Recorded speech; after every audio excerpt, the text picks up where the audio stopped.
Hi friends, எங்கள் வீட்டில் பார்த்தீங்கன்னா நைட் டின்னர் தான் இட்லி வடைக்கறி. இது வந்து நான் ஒரு யூடியூப் சேனல் பார்த்து தான் செஞ்சேன். எனக்கு அவங்க செஞ்ச விதம் ரொம்ப பிடிச்சிருந்தது. ஸோ அதே மாதிரி நான் ட்ரை பண்ணேன்.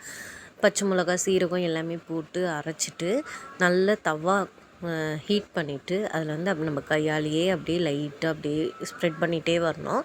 நீங்கள் நல்லா ஸ்ப்ரெட் பண்ணிகிட்டே வரும்போது அது எதுவுமே ஒட்டாது, சூப்பராக இருக்கும். அப்போ தான் இந்த சாஃப்ட்னஸ் கிடைக்கும். நாங்கள் ஏன்னா மொதயாக இருந்துச்சுன்னா அங்கங்கே நல்லா இருக்காது. நீங்கள் எவ்வளோத்துக்கு எவ்வளோ உங்களால் பண்ண முடியுமோ பண்ணிகிட்டே இருங்க. அது நல்ல லேயர் பெருசாகணும். அதுக்கப்புறம் நல்லா எண்ணெய்லாம் ஊற்றிட்டு வெயிட் பண்ணுங்கள். கொஞ்சம் உங்களுக்கு பார்க்கும் போதே தெரியும், கொஞ்சம் அது வெந்திருக்கிற மாதிரி இருக்கும். அப்போ எடுத்து திருப்பி போடுங்க. நான் திருப்பி போடும்போது லைட்டாக உடஞ்சிடுச்சு. ஸோ நான் என்ன பண்ணிட்டேன், இன்னும் கொஞ்சம் எண்ணெயெல்லாம் ஊற்றி நல்லா மொறுன்னு தூளாக மேஷ் பண்ணிட்டேன்.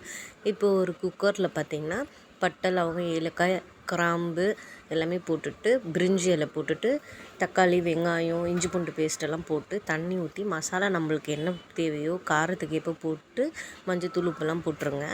நல்லா தண்ணியில் கொதிக்கும் போது இந்த தூளாக இருக்கிறத போட்டுட்டு 2 விசில் வச்சு எடுங்க. சிம்மில் வச்சு சொன்னாங்க. அதே மாதிரி தான் பண்ணேன். வேறு லெவலில் வந்து தேங்க்யூ ஃப்ரெண்ட்ஸ். லைக் பண்ணுங்கள், கமெண்ட் பண்ணுங்கள், சப்ஸ்கிரைப் பண்ணுங்கள் நம்ம சேனலை.